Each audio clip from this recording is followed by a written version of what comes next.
Welcome back everyone. Practice set number ये 66 है और जीएस की प्रैक्टिस करेंगे इसमें। इस टेस्ट सीरीज की प्लेलिस्ट बना रखी है, वहाँ पर आप टेस्ट नंबर 1 से लेकर 66 तक पहुँच सकते हैं। डिस्क्रिप्शन बॉक्स में लिंक है उसका। चलिए स्टार्ट करते हैं टेस्ट। क्वेश्चन नंबर 1 है यहाँ पर निम्नलिखित दर्रे किस राज्य में स्थित है? किंगरी विंगरी, नीतिला, मुलिंगला, माणा। माणा दर्रा, मुलिंगला, नीतिला, इसके अतिरिक्त थांगला, लिपुलेख, नीतिला, किंगरी विंगरी, ये सारे उत्तराखंड के दर्रे हैं। ठीक है। और ये चारों के चारों पहाड़ी स्टेटों के जो दर्रे हैं वो एग्जाम्स के लिए इंपॉर्टेंट है। तो उत्तराखंड के प्रमुख दर्रों में माणा दर्रा, या माना भी लिखा आता है इसको, नीतिला, किंगरी बिंगरी, डुंगरीला, बालचा, घटरलिया, मुलिंगला, थांगला और सांगकोचला, नेलांग, लिपुलेक उत्तराखंड के दर्रे हैं। और सिक्किम के प्रमुख दर्रे नाथुला, जेलेपला हैं। नाथुला जो है वो भारत और चीन के बीच एक महत्वपूर्ण व्यापारिक मार्ग है, जबकि जेलेपला सिक्किम को तिब्बत के स्वायत्त क्षेत्र से जोड़ता है। ठीक है। यूपीएससी की आप फुल टेस्ट सीरीज से जुड़ सकते हैं, नंबर इस पर कॉल या व्हाट्सअप करके। देखिए अरुणाचल प्रदेश के प्रमुख दर्रों को अगर देखें, जो ऑप्शंस में दूसरे विकल्प थे, बोमडिला दर्रा, सेला दर्रा, दिफू दर्रा, ठीक है, बुमला दर्रा, चंकन दर्रा, पंगसू दर्रा और योंग्याब दर्रा। हिमाचल प्रदेश के प्रमुख दर्रों में रोहतांग बहुत पूछा गया एग्जाम्स में, सिपकिला दर्रा, बारालाचा, ठीक है, और जलोरी दर्रा, पेन पार्वती दर्रा और हामटा दर्रा शामिल हैं। ठीक है, बारालाचा ला दर्रा।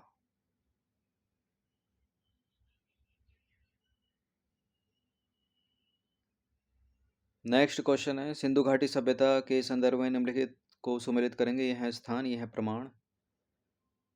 जुते हुए खेत, चावल के साक्ष्य, मिट्टी का हल, कुबड़ वाले बैल की मृण मूर्तियां, कौन कहाँ से मिला है? ठीक है, जैसे कि गुजरात का लोथल, राजस्थान का कालीबंगा, महाराष्ट्र का दैमाबाद और हरियाणा का बनवाली। देखिए चावल के जो साक्ष्य मिले वो गुजरात के लोथल से मिले, राजस्थान के कालीबंगा से जुते हुए खेत और दैमाबाद से कुबड़ वाले बैल की मृण मूर्तियां और हरियाणा के बनवाली से मिट्टी का हल। तो ए का 2, बी का 1, सी का 4, डी का 3। ठीक है, ए का 2, बी का 1, सी का 4, डी का 3, बी है इसका आंसर। कालीबंगा जो है यहाँ से अलंकृत ईंट, जुते हुए खेत तथा चने और सरसों के साक्ष्य मिले हैं। लोथल, गुजरात के लोथल से फारस की मोहर, 3 युगल शवाधान और चावल के साक्ष्य मिले हैं। महाराष्ट्र के दैमाबाद से उत्तर हड़प्पा के बाद ताम्र पाषाण युगीन जीवन यापन के साक्ष्य प्राप्त हुए हैं। एक कुत्ते तथा कुबड़ वाले बैल की मृण मूर्तियां प्राप्त हुई हैं महाराष्ट्र के दैमाबाद से। हरियाणा का बनवाली, मिट्टी का हल और जौ के दाने के साक्ष्य मिले हैं। तीसरा प्रश्न क्या कहता है, निम्नलिखित को सुमेलित करेंगे। यह है हड़प्पा सभ्यता की सीमा, यह है संबंधित स्थान और शहर। चलिए ये भी इंपॉर्टेंट है, पूछ लेता है। तो सबसे पश्चिमी जो सीमा है हड़प्पा की वो है सुक्त गेंडोर। ठीक है, और सबसे पूर्वी सीमा जो है हड़प्पा की वो है उत्तर प्रदेश में आलमगीरपुर। और सबसे उत्तरी जो सीमा है हड़प्पा सभ्यता की, सिंधु सभ्यता की, वो है महाराष्ट्र का दैमाबाद। और सबसे दक्षिणी सीमा है मांडा। ए का 2, वी का 1, ए का 2, वी का 1, एक से एलिमिनेट हो गया, सी का 4, डी का 3। देखिए भारत के इतिहास में सिंधु घाटी सभ्यता, भारत का जो इतिहास है वो सिंधु घाटी सभ्यता के साथ जन्म से शुरू होता है, जिसे हड़प्पा सभ्यता के रूप में भी जाना जाता है। यह लगभग 2500 ईसा वर्ष पूर्व, 2500 ईस्वी पूर्व दक्षिण एशिया के पश्चिमी भाग में समकालीन पाकिस्तान और पश्चिमी भारत में विकसित हुई। सिंधु घाटी सभ्यता जो है वो मिस्र, मेसोपोटामिया, भारत और चीन की 4 प्राचीन शहरी सभ्यताओं में सबसे बड़ी सभ्यता का घर थी। सुख्तगैंडोर जो है सिंधु घाटी सभ्यता की सबसे पश्चिमी सीमा है। यह पाकिस्तान के बलूचिस्तान प्रांत में स्थित है। आलमगीरपुर सिंधु घाटी सभ्यता की सबसे पूर्वी सीमा। यह स्थल उत्तर प्रदेश के मेरठ जिले में स्थित है, इसलिए इंपॉर्टेंट है यूपी के एग्जाम्स में। दैमाबाद की बात करें तो सबसे दक्षिणी सीमा है ये, जो महाराष्ट्र में प्रवरा नदी पर स्थित है। और मांडा जो है वो सिंधु घाटी सभ्यता की सबसे उत्तरी सीमा है, जो जम्मू और कश्मीर क्षेत्र में चिनाब नदी पर स्थित है। गुस्से और घृणा का केंद्र मानव मस्तिष्क के निम्नलिखित में से किस भाग में अवस्थित है? हाइपोथैलेमस में। बहुत पूछा गया एग्जाम्स में प्रश्न।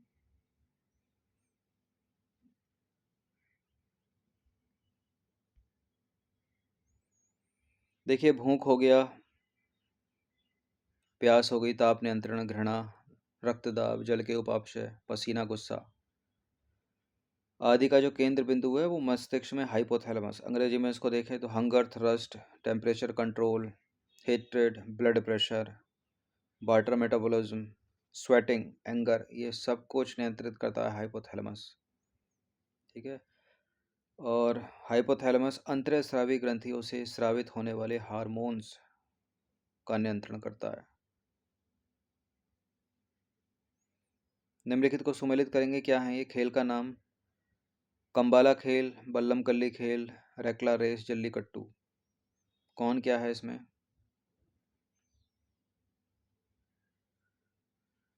देखिए, कंबाला जो है वो भैंसों की दौड़ का खेल है।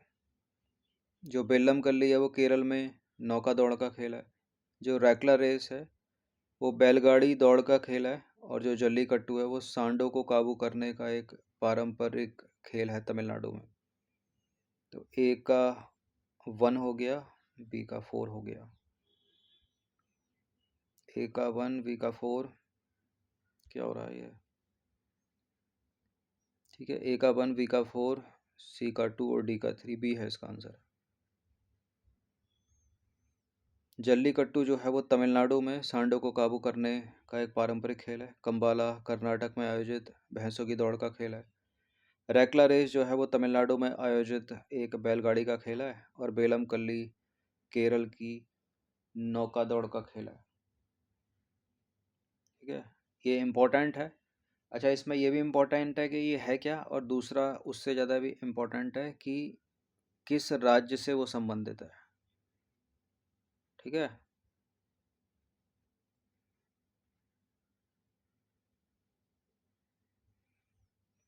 चलिए, क्वेश्चन नंबर 6 पर आ जाइए। पृथ्वी ग्रह पर जल के संदर्भ में निम्नलिखित कथनों पर विचार करेंगे। नदियों और झीलों में पानी की मात्रा भूजल यानी भूमिगत जल की मात्रा से अधिक है। ध्रुवीय बर्फ की चोटियों में ग्लेशियरों में पानी की मात्रा भूजल की मात्रा से अधिक है। देखिए, इस पृथ्वी पर लगभग 70% पानी है। ठीक है, बाकी स्थल है लगभग 30%। लेकिन जो मीठा पानी है वो बहुत कम मात्रा में, लगभग 3% भी नहीं है। तो उस मीठे पानी में जो सबसे ज़्यादा पानी है वो कहाँ पर है? ध्रुवीय बर्फ की चोटियों में, ग्लेशियरों में है। ठीक है, उसके बाद भूमिगत जल में है, फिर नदियों और झीलों में है। यहाँ लिखा है नदियों और झीलों में पानी की मात्रा भूमिगत जल की मात्रा से अधिक है, ये गलत है।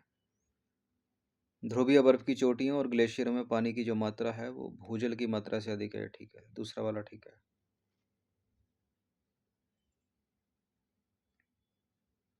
मीठे पानी के संसाधनों के वितरण से पता चलता है कि अधिकांश जल लगभग 69% ग्लेशियरों में संग्रहित है। मीठे पानी का है ये, लगभग 30% भूजल के रूप में। ठीक है, यानी भूमिगत जल में।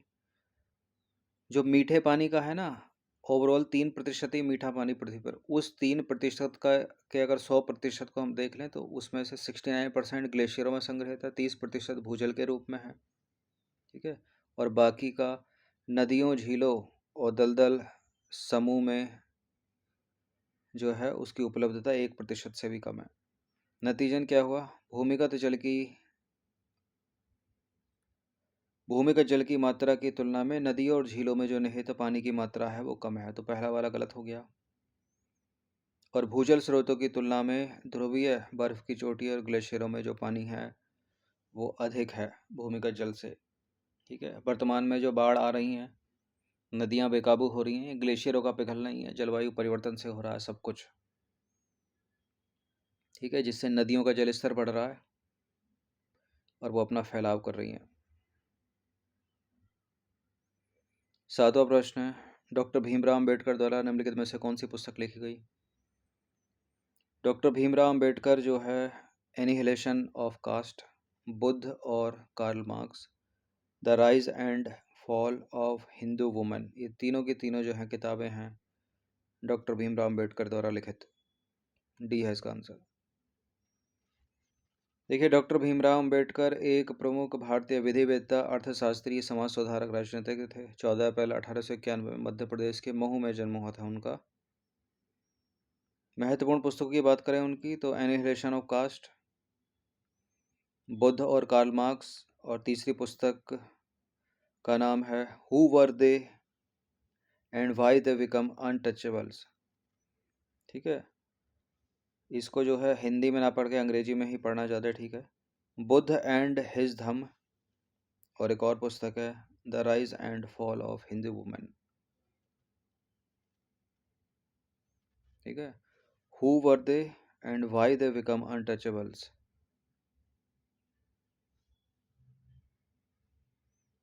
आठवां प्रश्न है, दी गई सूचियों को आपस में मिलाइए। यह परमाणु ऊर्जा केंद्र, यह राज्य। काकरापार, केगा, कलपक्कम, नरोरा। नरोरा उत्तर प्रदेश का, कलपक्कम तमिलनाडु, केगा कर्नाटक, काकरापार गुजरात।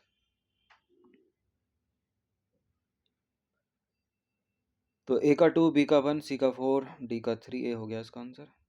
भारत में स्थित परमाणु ऊर्जा केंद्र इंपॉर्टेंट, काकरापार गुजरात में, केगा कर्नाटक में, कलपक्कम कुडनकुलम दोनों तमिलनाडु में है, नरोरा उत्तर प्रदेश में, उत्तर प्रदेश का एकमात्र, महाराष्ट्र में तारापुर, रावतभाटा राजस्थान। और इसी क्रम में मोस्ट इम्पॉर्टेंट, अनादिकाल से पूछे आ रहे हैं एग्जाम्स में मैच करने के लिए खासकर, भारत का कौन सा स्थान ज्वारीय तरंगों द्वारा ऊर्जा उत्पादन के लिए आदर्श स्थिति प्रदान करता है? खंबात की खाड़ी, मन्नार की खाड़ी, लक्षद्वीप समूह, कच्छ की खाड़ी। कच्छ की खाड़ी, सी है इसका आंसर। देखिए, महासागरीय तरंगों का प्रयोग विद्युत उत्पादन के लिए किया जा सकता है, जिसमें संकरी खाड़ी के आर पार बाढ़ द्वारा बनाकर बांध बनाए जाते हैं। भारत में कच्छ की खाड़ी ज्वारीय तरंगों द्वारा ऊर्जा उत्पन्न करने की आदर्श दशाएं स्थित हैं कच्छ की खाड़ी में। राष्ट्रीय हाइड्रो पावर कॉरपोरेशन ने यहाँ पर 900 मेगावाट का ज्वारीय विद्युत ऊर्जा संयंत्र स्थापित किया है। 10वां प्रश्न है, निम्नलिखित में से किन खनिजों को समुद्री जल से प्राप्त किया जाता है? समुद्र के जल में तो नमक सर्वाधिक है, मैग्नीशियम भी है, ब्रोमाइन भी है, अभ्रक नहीं है। 1 to 4 की तरह, सी है इसका आंसर। देखिए, महासागरीय जल में विशाल मात्रा में खनिज पाए जाते हैं, लेकिन इनमें से अधिकांश के व्यापक रूप से विसरित होने के कारण इनकी आर्थिक सार्थकता कम है। फिर भी सामान्य नमक, मैग्नीशियम और ब्रोमाइन जो है ज़्यादातर समुद्री जल से ही प्राप्त होते हैं। महासागरीय तली मैग्नीज ग्रंथिकाओं से धनी है।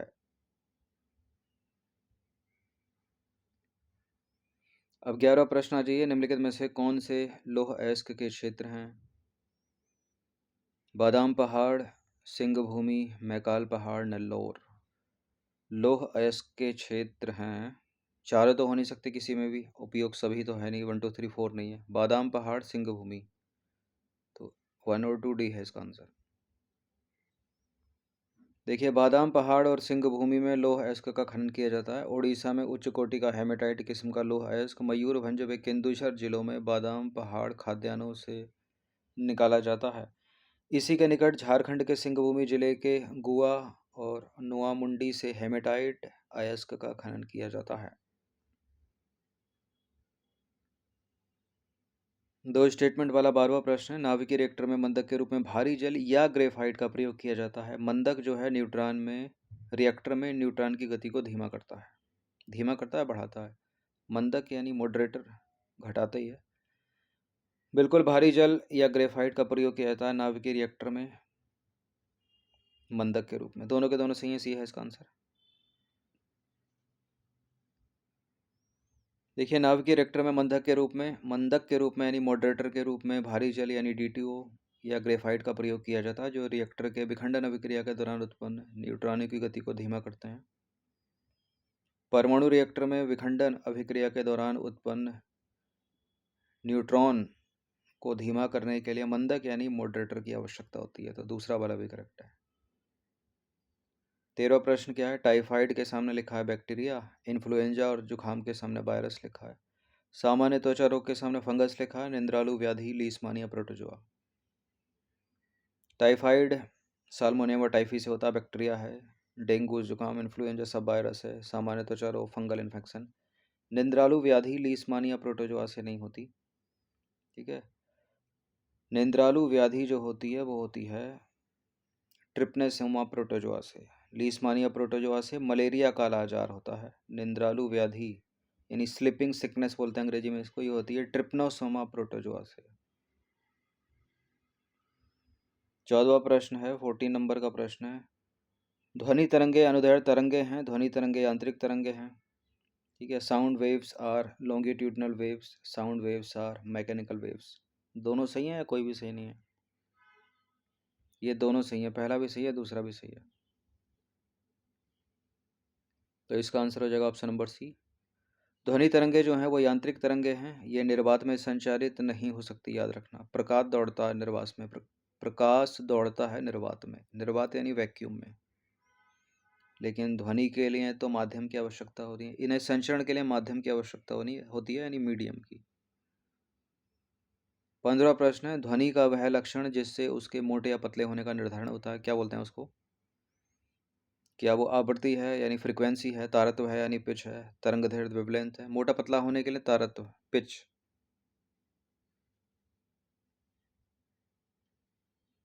देखिए ध्वनि का वह लक्षण जिससे उसके मोटे या पतले होने का निर्धारण होता है उसको बोलते हैं तारत्व या पिच।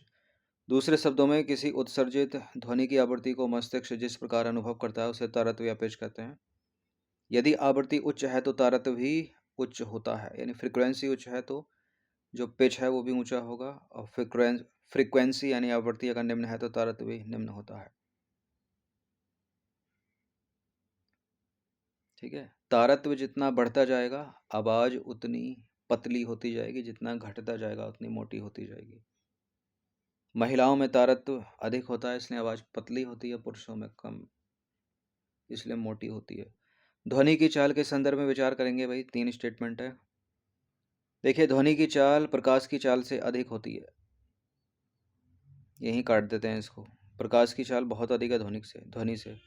ठोस से गैसीय अवस्था की ओर जाने पर ध्वनि की चाल घटती जाती है, ठीक है। जैसे कि ठोस, द्रव और गैस में ध्वनि की चाल घटती है, सर्वाधिक यहाँ होती है, सबसे कम यहाँ होती है, तो सही हो गया दूसरा वाला स्टेटमेंट। माध्यम का ताप बढ़ाने पर ध्वनि की चाल बढ़ जाती है, बढ़ जाती है घट जाती है, बढ़ ही जाती है, दूसरा तीसरा सही है। तो जहाँ जहाँ एक है उसको हटा दीजिए तो डी कट जाएगा, ए कट जाएगा। देखिए ध्वनि की चाल प्रकाश की चाल से बहुत कम है, तो गलत है पहला वाला स्टेटमेंट, यहाँ तो सही होगा। और ध्वनि की चाल का आरोही क्रम ठोस में सबसे ज़्यादा, उससे कम द्रव में, सबसे कम गैस में। माध्यम का ताप बढ़ाने पर ध्वनि की चाल भी बढ़ जाती है।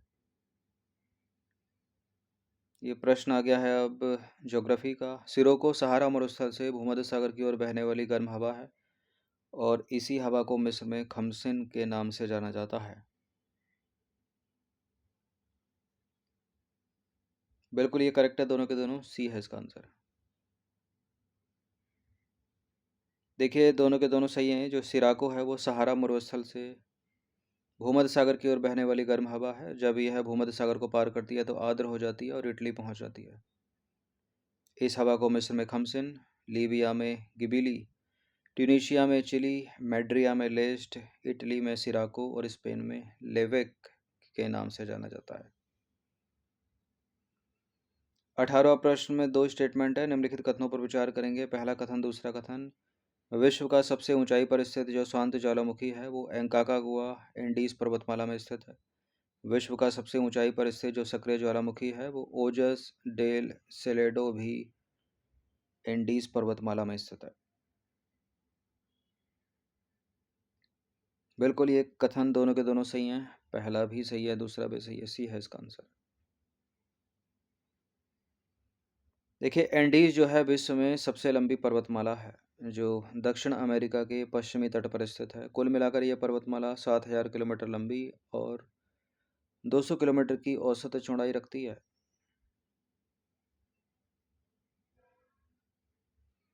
क्वेश्चन नंबर 19 पर आ जाइए। निम्नलिखित कथनों पर विचार करेंगे। पहला कथन है, लाल सागर और सुएज नहर एशिया को अफ्रीका से अलग करते हैं।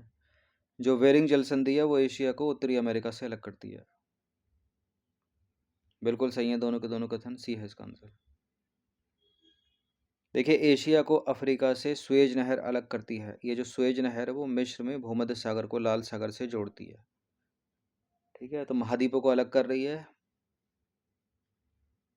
और मेडिटेरियन सी को लाल सागर से जोड़ रही है। और ये जो लाल सागर है मुख्य रूप से अफ्रीका महाद्वीप को अरब प्रायद्वीप से अलग करता है, यानी एशिया। एशिया के तो पार्ट है ये। ठीक है, और हिंद महासागर का हिस्सा है लाल सागर। सुएज नहर के माध्यम से भूमध्य सागर से जुड़ा है। जो बेरिंग जल संधि है वो एशिया को उत्तरी अफ्रीका से अलग करती है। दोनों के दोनों सही थे। ये ऐसे प्रश्न हैं 20 जो इसमें एडेड हैं, बहुत पूछे जाते हैं एग्जाम्स में, खासकर यूपी के एग्जाम्स में, दूसरे एग्जाम्स में भी। माउंट एवरेस्ट को नेपाल में निम्नलिखित में से किस नाम से जाना जाता है? सागर माथा के नाम से जाना जाता है। ए है इसका आंसर। देखिए, नेपाल जो है, माउंट एवरेस्ट को नेपाल में सागर माथा के नाम से जाना जाता है। गहीर माथा जो ऑप्शंस में था, समुद्री जीव अभयारण्य है जो उड़ीसा के केंद्रपाड़ा जिले में स्थित है और उड़ीसा का एकमात्र समुद्री अभयारण्य है। और ओलिव रिडले जो टर्टल होते हैं, मतलब कछुए, उसके लिए प्रसिद्ध है ये गहीर माथा। तो 20 प्रश्न थे इंपॉर्टेंट, इनकी प्रैक्टिस कर लीजिएगा। ठीक है, यूपीपीएससी की आप फुल टेस्ट सीरीज से जुड़ सकते हैं, यानी पेड टेलीग्राम ग्रुप को ज्वाइन करके। ये नंबर उस पर कॉल या व्हाट्सअप करके प्रैक्टिस करते रहिए हर दिन। ठीक है, आर का रिजल्ट आ चुका है और पीसीएस का एग्जाम है, यूपी पीसीएस का 12 अक्टूबर को। प्रैक्टिस करते रहिए।